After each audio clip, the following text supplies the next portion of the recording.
Hi, Karen Deis here with the Mortgage Currency Rule and Regulation Update for July 2012. Hey, the big news this month is FHA's rescission of parts of Mortgagee Letter 2012-3, which they got rid of the collection account rule. However, the self-employed analysis and the self-employed rules are in effect, and the disputed account rule is still in effect, which may require a manual downgrade unless that their disputed account has a zero balance, or the account is paid in full or shows it's resolved on the credit report, or it's less than $500 and more than 24 months old.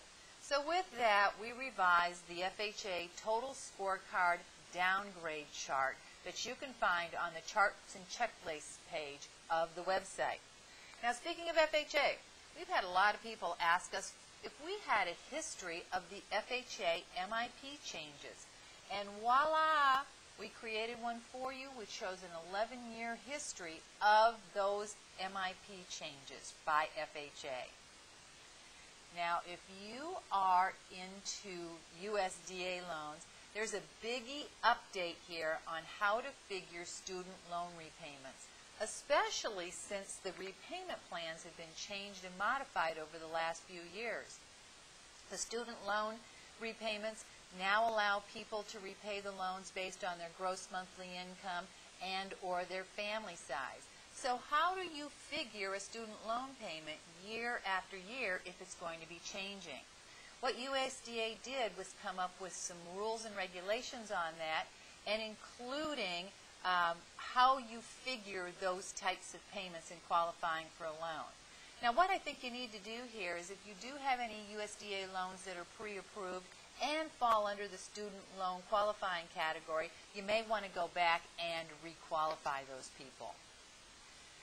Now, Fannie just recently updated their resubmission and tolerance level report when you submit for DU loans that have significant changes in the loan file while it's in process.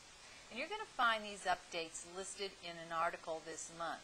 But what we thought would be really, really cool is if we created a chart where we compared Fannie with Freddie's resubmission requirements. And so now you have a new chart.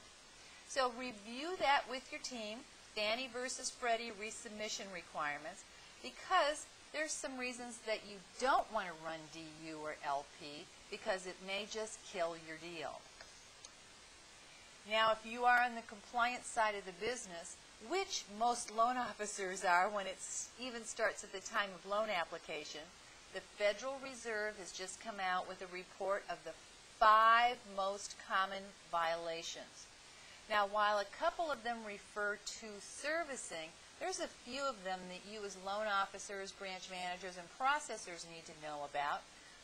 Those being the ECOA signature spouse violations, the RESPA tolerance cures, and the adverse action notices. And again, I recommend that you review this article with everybody to make sure you're in compliance. A couple updates from NMLS. There's going to be a new mortgage call report form that goes into effect for the next quarter. And they also released the first quarter stats for federally registered and licensed loan originators by state. So you may want to read it just to see, if the loan originators in your states have increased or decreased. Just kind of nosy information. And in this issue, you're going to find 6 tweets, which you just click them on, and it's automatically posted to your Twitter account. You're also going to find 3 Facebook posts. And what you do with those, you cut and paste them, paste them on your fan page or your personal page to keep your real estate agents and your clients updated on the mortgage rules. So to recap, charts and checklists this month, the FHA Total Scorecard Manual Downgrade Chart, the 11-year history of FHA MIP changes, the Fannie versus Freddie resubmission charts, and there is a revised standard flood insurance determination form that's new on the site as well. So thank you so much for viewing, and remember that getting a loan these days and closed is rocket science.